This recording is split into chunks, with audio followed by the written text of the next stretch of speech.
Three, two, one. Welcome back with Sensei Euphoria. Sensei habis begadang ngurusin lagu, belajar mixing dan pushing.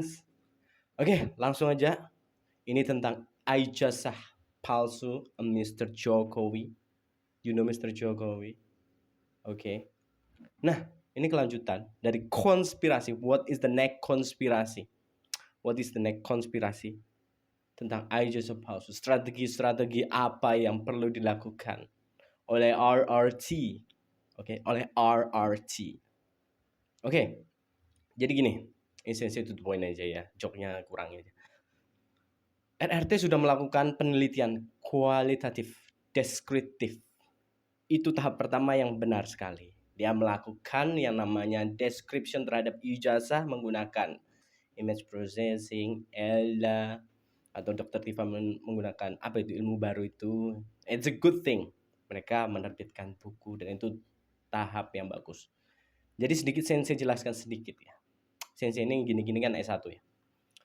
Nah, jadi penelitian kualitatif deskriptif itu fungsinya apa sih kan gitu ya. Fungsinya apa Sensei gitu kan.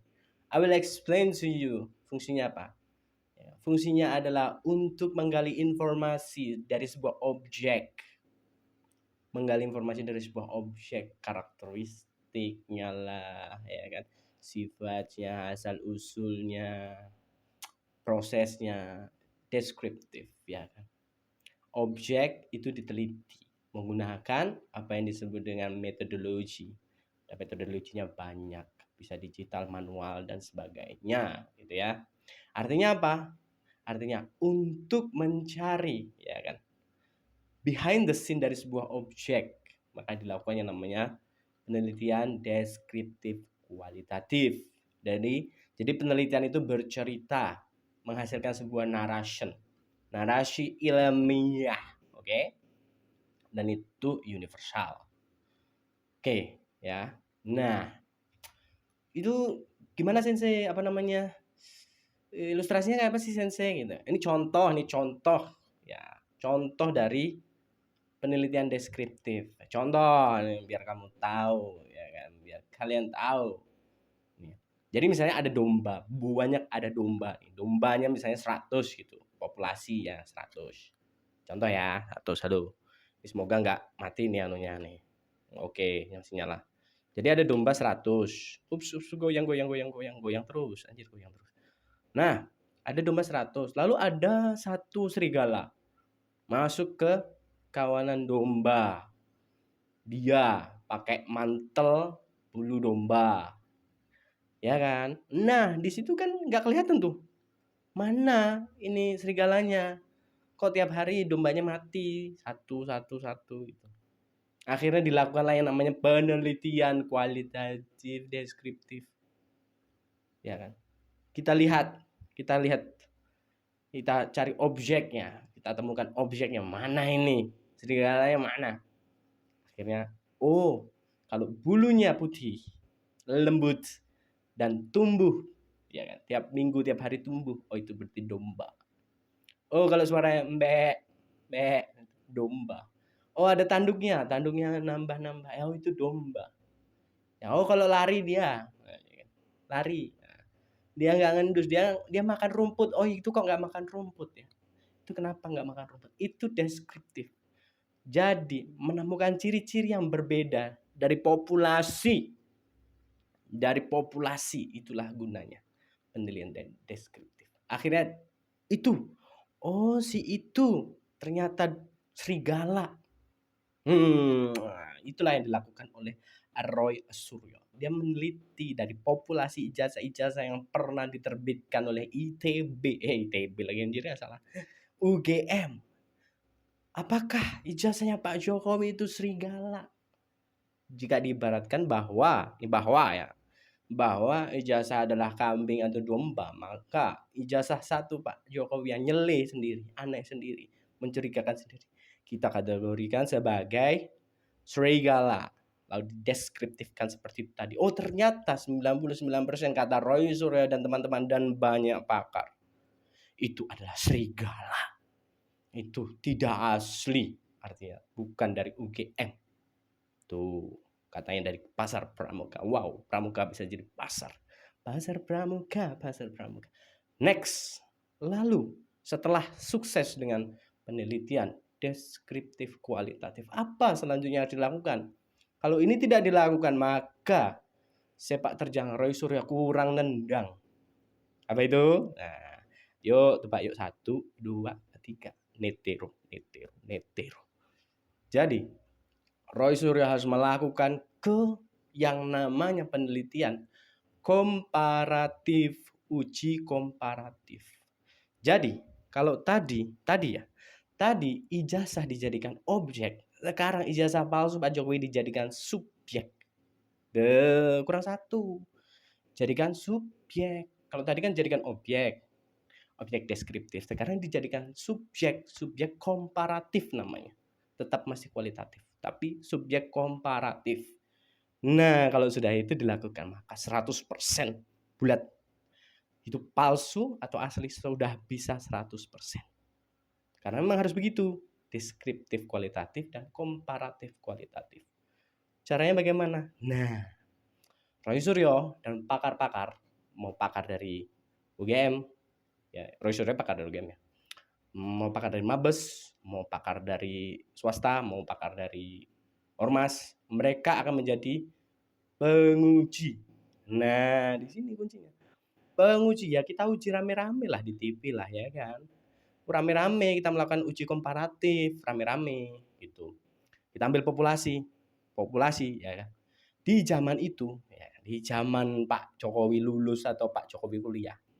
Nah, ijazah itu populasi itu kita minta, kita pinjem lah, bahasa bukan minta, kita pinjem. Aslinya kita pinjem. Lalu yang digunakan oleh Pak Jokowi, kita lakukan uji komparasi, kita sampling. Setelah deskriptif tadi ditemukan kejanggalan. Kejanggalan pertama apa? Emboss katanya ya. Terus watermark. Terus tulisan ijazah, tulisan ijazahnya, tanda tangan katanya. Sama stempel, ya anggap aja 5 itulah ya, major error ya. Major errornya anggaplah 5 itu gitu kan. Nah, 5 error itu dikomparasikan menggunakan ijazah populasi. Nah, ijazah asli. Ya, ijazah asli. Dan UGM wajib memberikan itu. Karena tidak boleh yang namanya seorang university ketika melakukan penelitian, apalagi alumninya ya, melakukan penelitian, dia menolak memberikan, nggak boleh. Harus diberikan akses. Jadi data siapa aja yang lulus waktu itu harus dikasih tahu sama UGM, harus semua data, semua siapa yang lulus semuanya harus dikasihkan.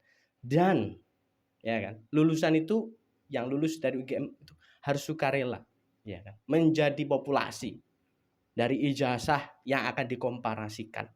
Karena ini adalah apa? Kualitatif komparatif. Jadi UGM harus kooperatif dengan peneliti.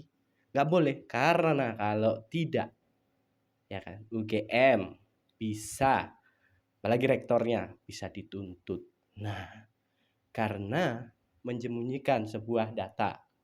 Kalau ternyata uji komparasi dilakukan dan UGM kucing-kucingan, itu selesai itu UGM. Bisa kena itu bu rektornya ya. Kalau sampai mau uji komparasi tidak diizinkan. Oke. Ya tapi jangan menyerah kalau tidak diizinkan. Yang namanya uji komparasi harus tetap dilakukan. Caranya gimana? Cari aja data siapa lulusan waktu itu, ya usaha dapat populasinya. Lalu supaya rakyat gini seperti gua nih, seperti sensei, marem kata orang Jawa tuh, damai. Oh, presiden saya ternyata asli. Oh, presiden saya ternyata palsu. Nah, supaya marem, ayo uji komparasinya di TV nasional. Uji komparasi. Undang tuh yang katanya orang Polri. Undang tuh katanya siapa itu undang. Ayo kita, mereka jadi para penilai. Ya kan? Bukan pakar, bukan. Orang yang jadi bagian daripada penelitian komparatif ini. Ya kan? Namanya peer. Jadi mereka akan menjadi asesor. Nah, kita butuh asesor. Termasuk Roy Suryo, RRT apa segala macam. Termasuk dosen-dosen dari siapapun boleh ikut. Karena ini bisa menjadi kajian kualitatif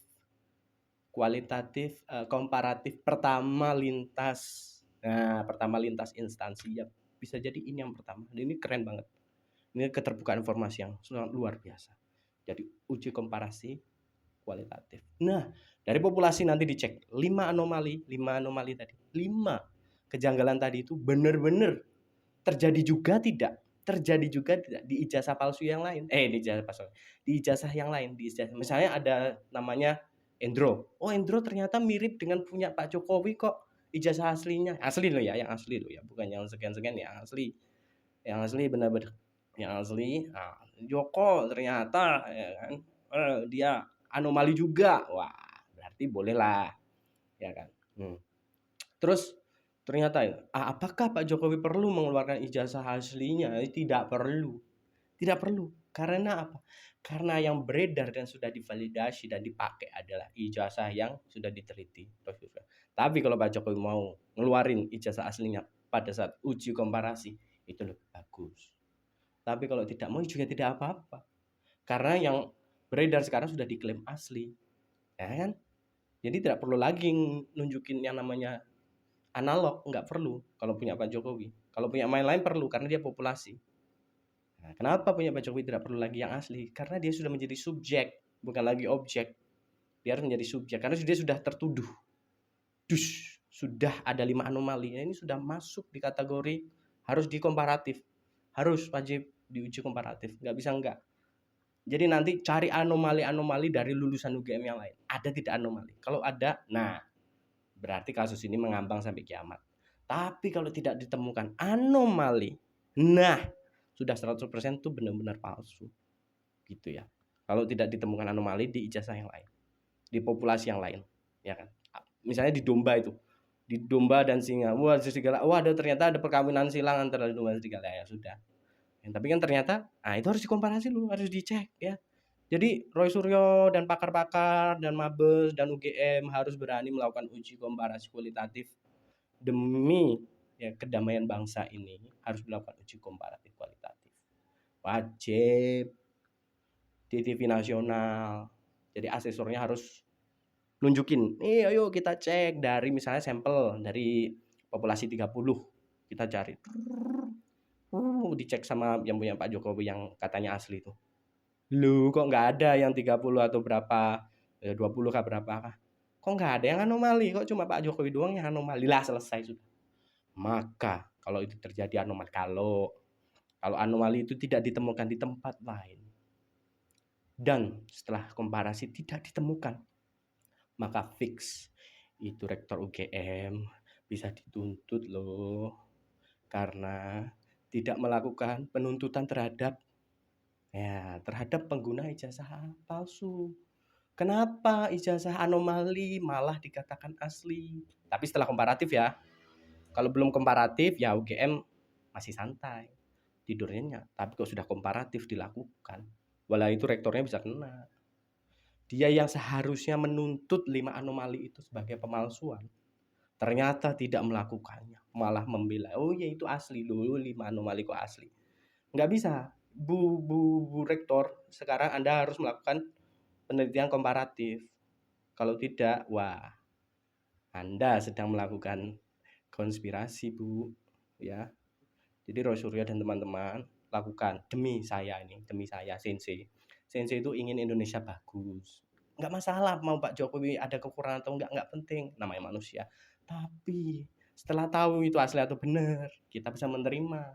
Nah, kalau belum tahu ya kan, belum tahu misalnya nih, apa namanya? Satu bela kan kita masih nggak tentram menjadi orang ya. Jadi supaya tentram, ayo saya dukung.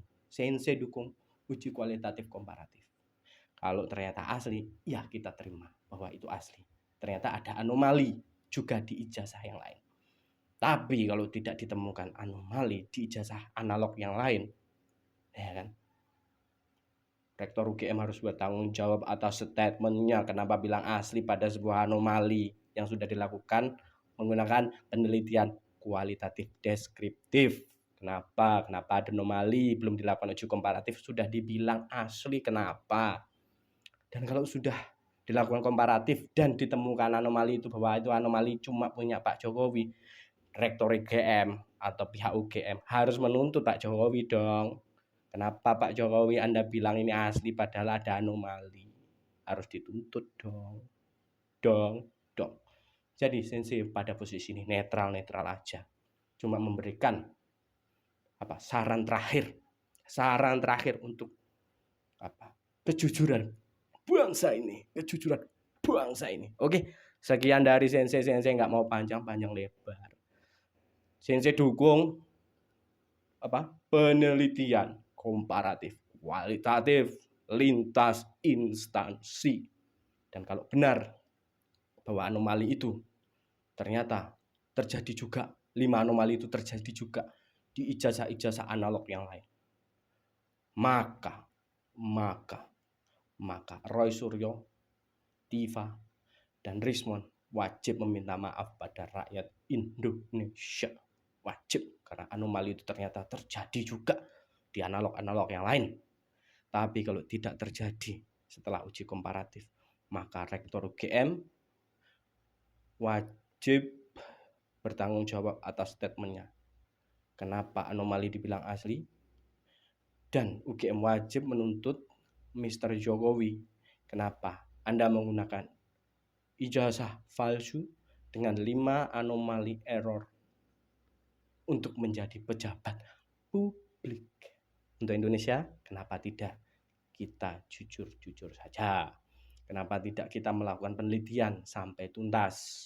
Sensei gini ya satu juga, Sensei udah belajar yang namanya penelitian. Jadi Sensei juga udah menulis skripsi jurnal. Sensei juga sudah pernah terbit nasional. Oke. Jadi itu dari Sensei. Thank you very much. Hetero.